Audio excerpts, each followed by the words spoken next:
नमस्ते दोस्तों, गीता की धार्मिक कहानियों में आपका स्वागत है। आज हम बताते हैं सोमवती अमावस्या पूजा विधि।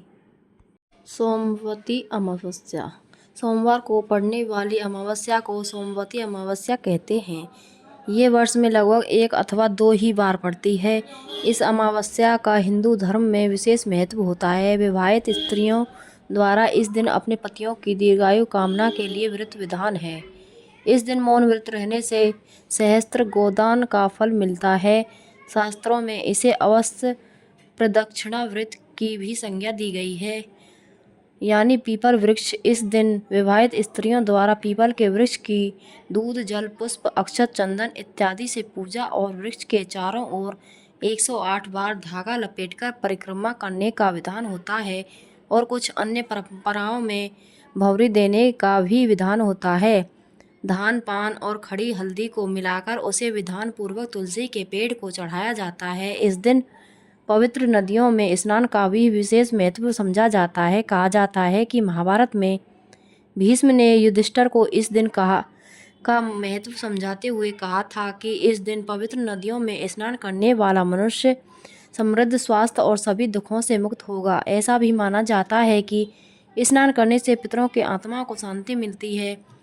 इस दिन सुबह से ही मौन रहा जाता है व दान का विशेष महत्व है। इस दिन पूजा करने से पितृ दोष दूर होता है, पूर्वजों को मोक्ष की प्राप्ति होती है।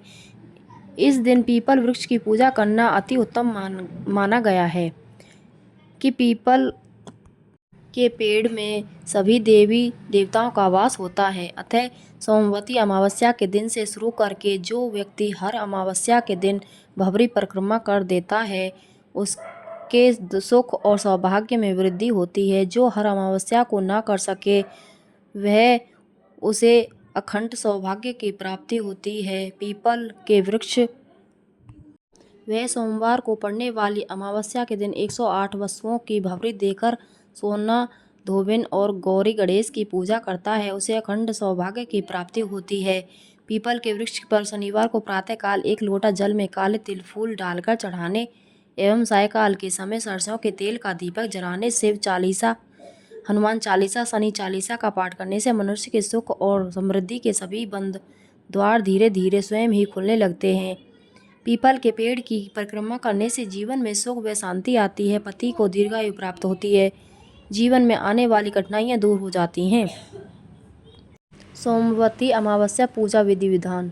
सुबह मौन रहकर किसी भी पवित्र नदी में स्नान करें, इसमें पितरों को भी शांति मिलती है। सूर्य व तुलसी को जल अर्पण करके गायत्री मंत्र का उच्चारण करें। तुलसी की 108 बार परिक्रमा करें। शिव की प्रतिमा पर जल चढ़ाएं। गाय को दही चावल खिलाएं।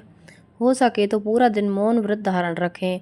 पीपल के पेड़ के पास जाएं, वहां पास में ही तुलसी भी रखें।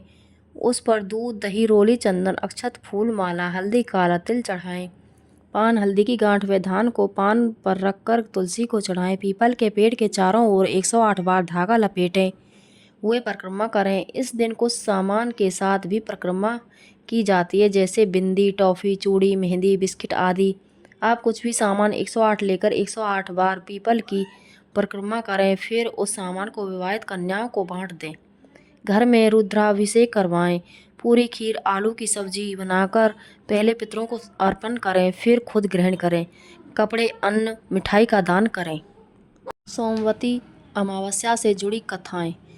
सोमवती अमावस्या से संबंधित अनेक कथाएं प्रचलित हैं। परंपरा है कि सोमवती अमावस्या के दिन इन कथाओं को विधि पूर्वक सुना जाता है। एक दिन गरीब ब्राह्मण परिवार था, जिसमें पति पत्नी के अलावा एक पुत्री भी थी।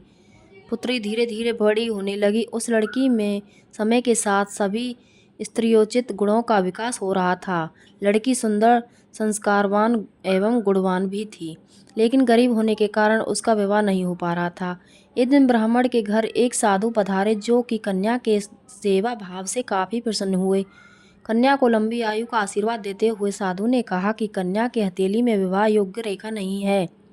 ब्राह्मण दंपति ने साधु से उपाय पूछा कि कन्या ऐसा क्या करे कि उसके हाथ में विवाह योग बन जाए। साधु ने कुछ देर विचार करने के बाद अपनी अंतर्दृष्टि से ध्यान करके बताया कि कुछ दूरी पर एक गांव में सोना नाम की धोबिन अपने बेटे और बहू के साथ रहती है, जो कि बहुत ही आचार विचार और संस्कार संपन्न तथा पतिपरायण है।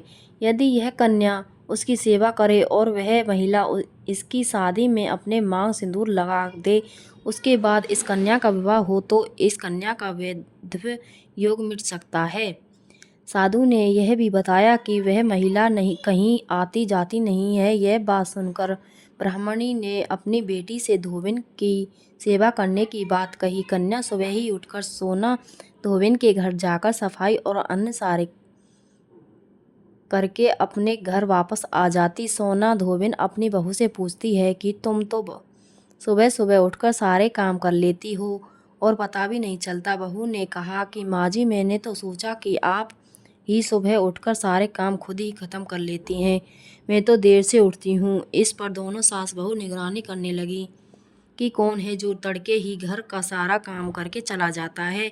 कई दिनों के बाद धोबिन ने देखा कि एक दिन एक कन्या मुँह अंधेरे घर में आती है और सारे काम करने के बाद चली जाती है। जब वह जाने लगी तो सोना धोबिन उसके पैरों पर गिर पड़ी, पूछने लगे कि आप कौन हो और इस तरह छुपकर मेरे घर की चाकरी क्यों करती हैं। तब कन्या ने साधु द्वारा कही गई सारी बात बताई। सोना धोबिन पति परायण थी, उसमें तेज था। वह तैयार हो गई। सोना धोबिन के पति थोड़ा अस्वस्थ थे। उसने अपनी बहू से अपने लौट आने तक घर पर ही रहने को कहा। सोना धोबिन ने जैसे ही अपने मांग का सिंदूर कन्या की मांग में लगाया, उसके पति मर गया। उसे इस बात का पता चल गया। वह घर से निर्जला ही चली थी, यह सोचकर कि रास्ते में कहीं पीपल का पेड़ मिलेगा तो उसे भवरी देकर और उसकी परिक्रमा करके ही जल ग्रहण करेगी। उस दिन सोमवती अमावस्या थी। ब्राह्मण के घर मिले पुए पकवान की जगह उसने ईंट के टुकड़े में 108 बार भवरी देकर 108 बार पीपल के पेड़ की परिक्रमा की और उसके बाद जल ग्रहण किया। ऐसा करते ही उसके पति के मुर्दा शरीर में कंपन होने लगा। इसके बाद वे सुखी जीवन जीने लगे। सोमवार का दिन होने के कारण शिवलिंग का भी अभिषेक करें और ओम नमः शिवाय मंत्र का निरंतर जाप करते रहें। इस बीज मंत्र से भोलेनाथ शीघ्र प्रसन्न हो जाते हैं और साधक की सभी मनोकामना पूर्ण कर देते हैं। इसके साथ साथ पितरों की चालीसा आदि का पाठ करें। वीडियो अच्छी लगी हो तो लाइक करना, शेयर करना, सब्सक्राइब करना ना भूलें। धन्यवाद।